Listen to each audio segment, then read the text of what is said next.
What's going on, YouTube? Welcome back to the Pylon YouTube channel. I am your host, your Commander-in-Chief, Mike Frisella, and welcome to the channel. This is something that we typically cover in our weekly podcast episodes, but I understand that people don't have the time to sit down and listen to an hour-long podcast or watch an hour-long YouTube video, so I figured I would take some of the information that we cover in the podcast episodes. If you want the full in-depth version, please go ahead and check out our podcasts. Particularly the Fantasy Cast episode, but I understand that there's information in there that's valuable that people just can't get to because of how long the video is. So I thought that it would be a good idea to take those nuggets and break them down into their own individual videos so that people could sit and watch them in about 8 to 10 minutes or so, maybe like 8 to 15 minutes. So without further ado, let's go ahead and talk about our Week 5 waiver wire pickups, particularly for the running back position. So if you are in a spot in your league where you need a running back, these are the guys that I would recommend picking up for this week. And to kick it off, we have Damien Williams and Cleo Herbert. They have been on the list for 2 weeks, and I know that this is the first episode, so you're like, Mike, how is it on the list for 2 weeks if this is your first episode? Well, it's not, because they've been on the podcast for 2 weeks. And I want to start with Cleo Herbert, even though he's listed second. So I have David Montgomery in a ton of leagues. David Montgomery was one of my favorite breakout candidates for 2021. I thought that once Justin Fields came in, he would have nuclear upside and absolutely go nuts. And he would finish 2020 with on an insane pace down the stretch. He was on pace through 16 games for like 1,600 rushing yards, 100. It's like 1,600 yards, 16 touchdowns. But he's not keeping the pace anymore. He's hurt right now, so that's why we're talking about Damien Williams and Cleo Herbert. So, let's talk about Cleo Herbert, because Cleo Herbert, who is someone who I thought was going to be the clear-cut backup for David Montgomery if anything would happen to him. And the Bears have leaned heavily on Damien Williams this past week, as it may seem. But when you dive into the numbers, you can see that that is clearly not true, or not as much of a domination of the volume as you would think, because I'm going to read these numbers to you from Cleo Herbert in their Week 5 matchup against the Raiders. So, Cleo Herbert played 53% of snaps, had 18 rushing attempts for 75 yards. He didn't score. Damien Williams, let me pull up these numbers, did not see, he underperformed Cleo Herbert in every aspect. Damien Williams played 48% of snaps, had 16 rushing attempts for 64 yards. However, Damien Williams had three targets for 2 catches for 20 yards and a touchdown. So that's why if you're looking at the waiver wires, you're seeing, dang, Damien Williams had 17 points and Cleo Herbert had 8, so I'm going to take Damien Williams.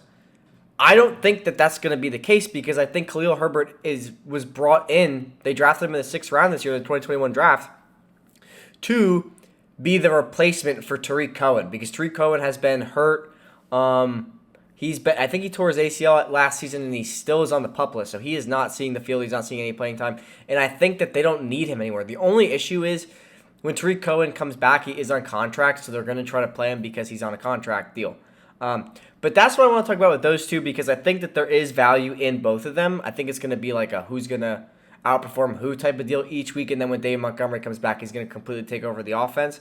But the next person I want to talk about is Chris Evans. And Chris Evans was someone I was very high on after the preseason. I'm not going to say I watched him in college. I'm not going to lie to you and tell you all that baloney that you want to hear. But what I did see from him in preseason was very promising. And why I actually ended up owning Chris Evans in a ton of leagues is because of what I believed Joe Mixon was capable of. And every time I looked at Joe Mixon, I just could not help myself comparing the situation to Najee Harris' situation. They're the only people in their backfield, the only players in their backfield. They have nobody to take snaps from them. They have a bad quarterback or a quarterback coming off of injury and a pretty crummy O-line. So I was like thinking to myself that, okay, Joe Mixon is going to see at least 20-plus touches per game, which has been true. However, where I was wrong in this take is that though the Bengals' offensive line is trash, they have taken a monstrous step up in their pass protection, but have been horrible in run blocking. But that's neither here nor there because for fantasy, we're looking at volume, and obviously the situation, the circumstances matter. I'm a very big advocate for that you have to understand what these players are dealing with and who is around them. Why Chris Evans is on this list and not Samaje Perine is because Samaje Perine just got put on as of today, October 12th. Samaje Perine was just put on the COVID IR list, right? So let's look at what Samaje Perine did with his snap percentage. He had 61% snaps, 11 attempts for 59 yards, 5 targets for 4 catches, and a touchdown, right? Joe Mixon is still dealing with the ankle injury, even though he played Week 5. There's no promises that Joe Mixon is 100% going into Week 6 or will play a full workload in Week 6. If he doesn't, now the only person back there who will see all the passing volume and all the rushing volume is Chris Evans. That is why I would pick up Chris Evans, because even if Joe Mixon plays, he's probably going to play around 40% of snaps. So Chris Evans is going to pick up that other 60%, and he'll probably be the go-to back in the passing game. So I like Chris Evans a lot. I think he's a great stash for this week. And in Dynasty, I like Chris Evans. I think he definitely could take over this backfield when Joe Mixon either his contract expires or they do not extend him. So I like Chris Evans. He's 5'11", 220. He's a great big physical back who definitely flashed in the passing game. If you go back and watch preseason, I like Chris Evans a lot. The next player on this list is Darrell Williams. So Darrell Williams has been heavily involved in the Chiefs' backfield all season long. This isn't someone on this list because he is on this list because of circumstances, but he has been relevant despite circumstances, right? Because he has obviously been the 2 to Clyde Edwards-Helaire, but now Clyde Edwards-Helaire is dealing with a MCL sprain and will miss at least this week. I think he's on pace to miss 3 weeks. That's the report. So Darrell Williams has been very dominant in the red zone for the Kansas City Chiefs. He's stolen away all red zone looks from Clyde Edwards-Helaire, and he will continue to do so. So his snap percentage throughout the season with Helaire has only increased. He's gone from 22 to 27 to 34 to 36 to 43. His snap percentage has only increased. And why does snap percentage matter? Because in fantasy, we only care about volume, and we care if people are on the field. Because if you're on the field, the percentage and likelihood of you touching the ball goes up. And if you're touching the ball, what are you doing with your touches with the ball? Darrell Williams has had 2 touchdowns on the season and a total of 7 targets. Or 7 catches, on 8 targets. On 10 targets, So Darrell Williams has been heavily involved in this team, even with Helaire being there. Now with Helaire being gone, he is the guy. They have Jerick McKinnon, but he hasn't really done anything.